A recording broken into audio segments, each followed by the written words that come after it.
On Friday, Pennsylvania Senate candidate Dr. Mehmet Oz's campaign aired last Tuesday's Pennsylvania Senate debate with opponent John Fetterman on a digital billboard outside of a fundraiser attended by President Biden, further fanning the flames in an already contentious contest. Fetterman's performance in the debate was rocky following concerns about his health amidst his recovery from a stroke. Following the less than stellar debate performance, Fetterman's campaign and other Democrats have focused on Dr. Oz's controversial comments on abortion being between a woman, her doctor, and a lawmaker. In the 24 hours following the debate, Fetterman's campaign raised over $2 million. Meanwhile, Latino voters in Pennsylvania are still leaning Democrat, but locally and nationally, support for the party continues to decline. According to a recent NBC News Telemundo poll, 38% of polled Latinos in Pennsylvania favor Republican stances on the economy compared to 34% who support Democrats. For most other issues, however, the polled voters did side with policies enacted by Democrats. Joining us to discuss is the CEO of the U.S. Hispanic Business Council, Javier Palomarez. Welcome, Javier. Morning. Thanks for having me. Yeah, great to have you with us. And you hosted a separate town halls with the candidates, Fetterman and Oz, about economic issues and how they impact the Latino community. Why don't you tell us more about how those events went? Well, as you look at the midterms, the Hispanic vote, I think, is going to be a deciding factor in states like Arizona, Georgia, Nevada, and certainly Pennsylvania. Our discussion with both candidates was centered around kind of the meat and potato issues that all Americans are dealing with: the economy, jobs, tech regulation, energy, specifically in the state of Pennsylvania. We found both conversations to be very illuminating. We heard things we weren't expecting to hear from both of these candidates. They were both very engaging. The United States Hispanic Business Council advocates on behalf of the 4.8 million Hispanic-owned firms in this country that collectively contribute over $800 billion to the American economy. In the state of Pennsylvania, we polled a little over 4,000 Hispanic business owners, got some questions from them, and those were the questions we posed of the two candidates. So Fetterman, obviously this was coming off the heels of a debate in which Fetterman was widely believed to have done very poorly. You could see just from how he was able to articulate, it was obvious that his recovery from his stroke, is affecting his ability to communicate. A lot of painful, awkward moments in that debate. How did he handle things when he talked with you? And why don't you share, you were telling us before we started filming, what he said about fracking in particular? First of all, in terms of his condition, I'll tell you that in the conversation before and after, and certainly during the town hall, he was funny, he was lucid. You could still see some traces, but he went into detail on a lot of the issues that we talked about.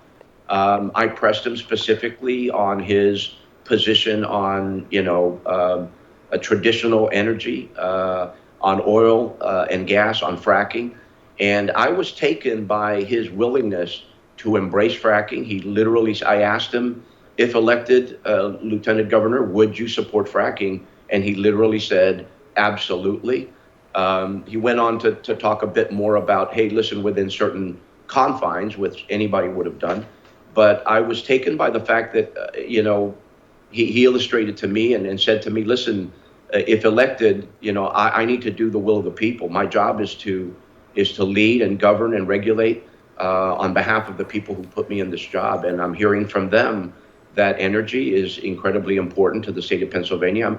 I don't think enough Americans recognize that Pennsylvania ranks second only after Texas in terms of, the capture of natural gas and oil and gas exploration. So as Pennsylvania goes, certainly so does the northeastern quadrant of the United States and maybe many other states in the U.S. Yeah, I think it's so important that we're hearing from you about Fetterman's performance, because to me it always seemed very likely that he had good days and bad days, as anybody recovering from a traumatic episode has, and that, sometimes he showed up better than others. And so it's great to hear from you that you had this sort of firsthand experience of him on a better day. You know, the narrative from the left that there's no problems and the narrative from the right that he's totally incapable of serving seem both to be wrong. I'm wondering if you could tell us a little bit about why you think the Democrats are in so much trouble with Hispanic voters. You know, which side do you see as being better for businesses, for Hispanic businesses? Talk to us about that a little bit. Batya, I got to begin by saying that you know, I hate it because I'm a Democrat, lifelong Democrat. They'll probably bury me a Democrat. But the reality of it is, in times like these, I'll begin first with Hispanic businesses, Hispanic business owners.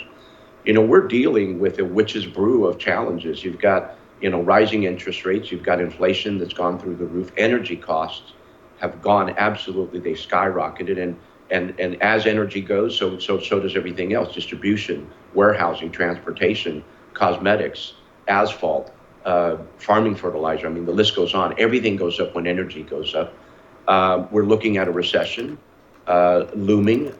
We've got the holidays coming, and we're still struggling, frankly, with supply chain challenges. So you've got all of that going on in an election year. You've got Hispanic businesses disproportionately suffering from those challenges. And so, you know, no one should be surprised that you're seeing an exodus of Hispanics leaving the Democratic Party and looking to the Republican Party for hopefully some solutions. In a broader context, if you widen the lens and you look at the Hispanic population overall, I mean, Hispanics represented 53% of the overall growth of the nation. The total growth of the population of the United States, 53% of it came from the Hispanic community alone. As we stand today, there are more Hispanics in this nation than there are African Americans and Asians combined. But the Democratic Party has done woefully poorly in terms of recognizing that, speaking to that, staying in contact and learning what the real issues are, you know, with the Hispanic community. At times like these, as I said, we worry about the meat and potatoes issues like inflation and mortgage rates and jobs and the economy. And historically, the Republican Party has done a better job of focusing on those issues. So it's very natural that you would see our community start to look to Republicans for the solutions they need. Well, Javier, thank you so much for joining us today. We really appreciate it. Thank you, guys. Appreciate it. Have a good one. Have a great day. We'll have more Rising right after this.